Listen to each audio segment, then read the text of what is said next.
सच बोलोगे तो तुम्हारे भीतर एक आत्मविश्वास बनना शुरू होगा। तो ये था दूसरा पॉइंट। अगर तीसरे पॉइंट की बात करें तो वो भी इसी से कुछ, मैं कहूँ कि सबसे बड़ा पॉइंट जिसको मैं अपनी ज़िंदगी में मानता हूँ वो है अनुशासन। अब अनुशासन क्या है, देखिए मैं अपना खुद का एक एक्सपीरियंस बताता हूँ। मैं जब स्कूल में पढ़ता था ना, तो जो भी हमारे एमओडी स्पीच होती थी, मास्टर ऑन ड्यूटी, मतलब हर टीचर रोज़ असेंबली में एक स्पीच देता था।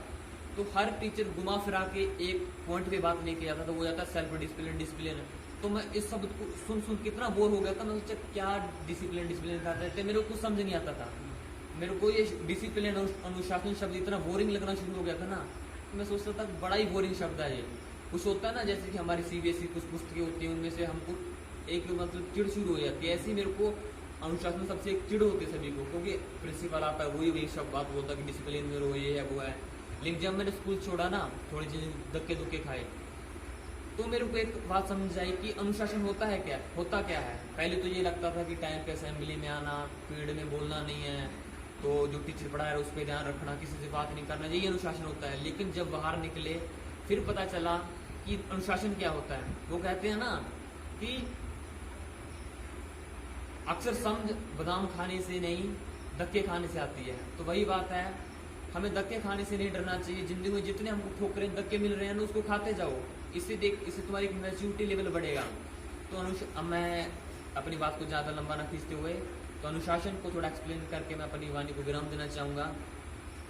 देखिए मैं इसको सबसे बड़ा पॉइंट मानता हूँ अनुशासन को। अब अनुशासन की शुरुआत भी हमारे उसी बात पे आती है जो मैंने पहले बोला था। देखिए अनुशासन को मजबूत करने के लिए जो पहला पॉइंट आता है वो है संकल्प शक्ति। अगर हमें संकल्प शक्ति नहीं है ना, तो आपका अनुशासन भी फिर नहीं बन पाएगा। अब अनुशासन क्या है, हमने कोई मूवी देखी तो हमने सोचा कि भाई इस एक्टर की, हीरो की बड़ी अच्छी बॉडी है, तो हम भी अपने भीतर एक ऐसी बॉडी बनाएंगे, ऐसा शरीर बनाएंगे, अपने आप को मजबूत करेंगे, है ना। हमारे भीतर बहुत सारे विचार आते हैं, हम उन विचारों को कुछ अपने लाइफ में इम्प्लीमेंट करने की कोशिश भी करते हैं। हमने सोचा कि कल से मैं व्यायाम शुरू करूंगा, चलो शुरुआत कर दी। 1 दिन किया, 2 दिन किया, तीसरे दिन लगा कि आप थोड़ा दर्द हो रहा है, रेस्ट कर लेते हैं, चलो 2 दिन कर लिया, 1 दिन बहुत है। तो यहीं से हमारा संकल्प टूट गया। अगर हमने, देखो मैं संकल्प को भी बड़ी चीज मानता हूँ। अगर आपको संकल्प करना भी है ना, तो संकल्प करने से पहले अच्छे से अपने अंदर एक आत्मचिंतन और सेल्फ इंट्रोस्पेक्शन करो ना। मैं एक चीज कहता हूँ कि अगर आपको संकल्प लेना ना, तो ऐसे वैसे संकल्प मत लो, क्योंकि अगर आप फालतू के संकल्प लोगे ना, हमारे भीतर एक बिलीव सिस्टम होता है, तो धीरे धीरे वो बिलीव सिस्टम कमजोर हो जाता है। हमारे जो कॉन्शियस माइंड है वो भी बोलता है कि ये आदमी तो फालतू है, ये वैसे ही अपने संकल्प लेता रहता, करता कुछ है नहीं। तो संकल्प पे आप ध्यान दो। जब भी आपको जिंदगी में संकल्प लेना हो ना, सबसे पहले देखो वैसे संकल्प लो ही नहीं, जब तक आपको विश्वास ना हो ना कि मैं इस चीज को कर लूंगा। उसके बाद ही आप अच्छे से विचार करके संकल्प लो, और संकल्प जब ले लो तो तब उसको अच्छे से निभाओ। जब आप संकल्प लोगे तोड़ोगे, तो भीतर धीरे धीरे हमारा जो बिलीफ सिस्टम इतना कमजोर हो जाएगा ना कि हमारा शरीर, हमारा मन का खुद से विश्वास उठ जाएगा। दोस्तों, तो ये हमारा अंतिम पॉइंट था। अनुशासन को मजबूत करना है तो अपने संकल्प शक्ति को मजबूत बनाओ।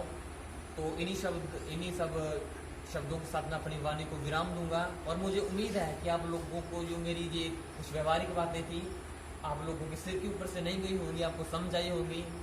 तो आपने मेरी बातें ध्यान से सुनी। सभी का बहुत बहुत धन्यवाद।